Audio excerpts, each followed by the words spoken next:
Hello everyone, my name is Fadipaldi and today I want a presentation about introduction to psycholinguistic about factors in language learning. Some language learners are successful by virtue of their sheer determination, hard work, and persistence. However, there are other crucial factors influencing success that are largely beyond the control of the learner. These factors can be broadly categorized as an internal and external factors. First, I want to tell about internal factors. Internal factors are tools that the individual language learner brings with him or her to the particular learning situation, and there are divided into 6 steps. First is the age.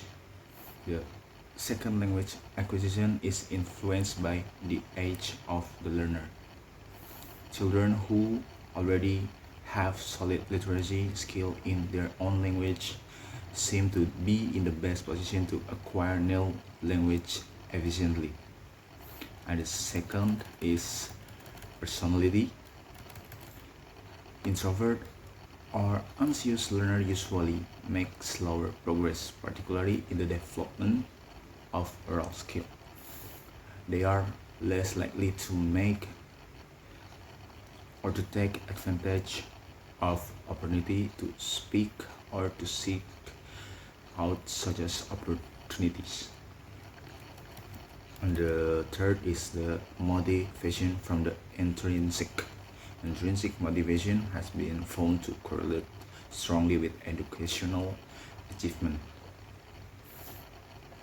And the fourth is learner experiences. Learners who have acquired general knowledge and experience are in a stronger position to develop a new language than those who have not. And fifth is cognition.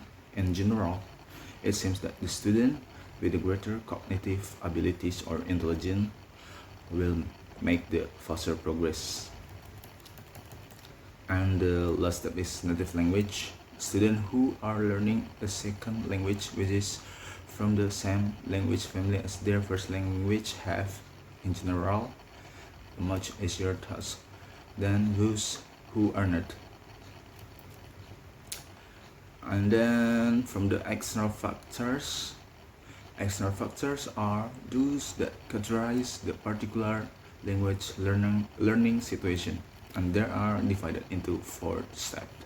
First is the curriculum. For ESL students in particular, it is important that the loyalty, the totality of their educational experience is appropriate for their needs.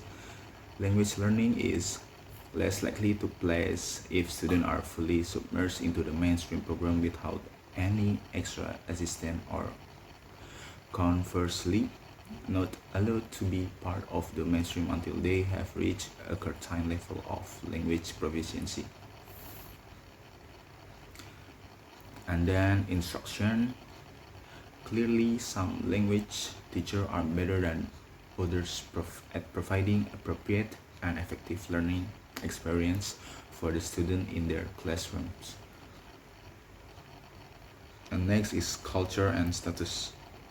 There is some evidence that the student in this situation where their own culture has a lower status than that of the culture in which they are learning the language makes slower progress.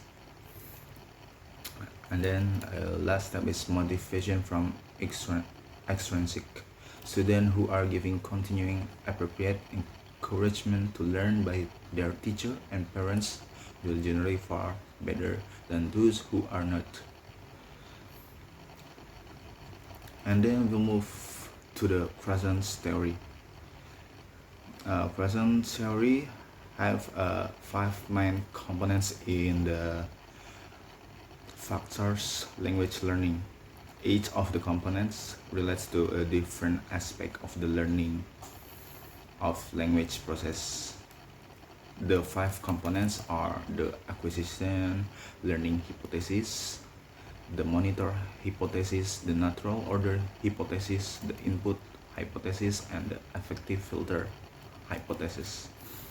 And the first is the acquisition learning hypothesis. This hypothesis actually fuses two fundamental theories of how individuals learn language. Frozen has concluded that there are two systems of language acquisition that are independent but related: the acquired system and the learned system. And the second is the monitor hypothesis. The monitor hypothesis asserts that a learner's learned system acts as a monitor to what they are producing. In other words, while only the acquired system is able to produce spontaneous speech, the learned system is used to check what is being spoken. And the next is the natural order hypothesis.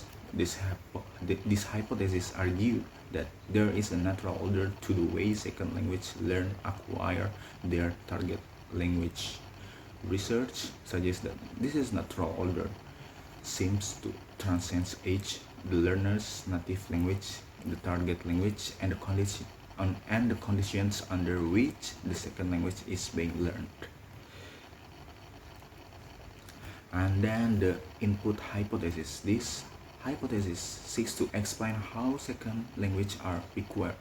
In its most basic form, the input hypothesis argues that the learners progress along the natural order only when they encounter second language input that is the one step beyond where they are in the natural order. Therefore, if a learner is at step 1 from the above list, they will only proceed along the natural order when they encounter input that is at the second step.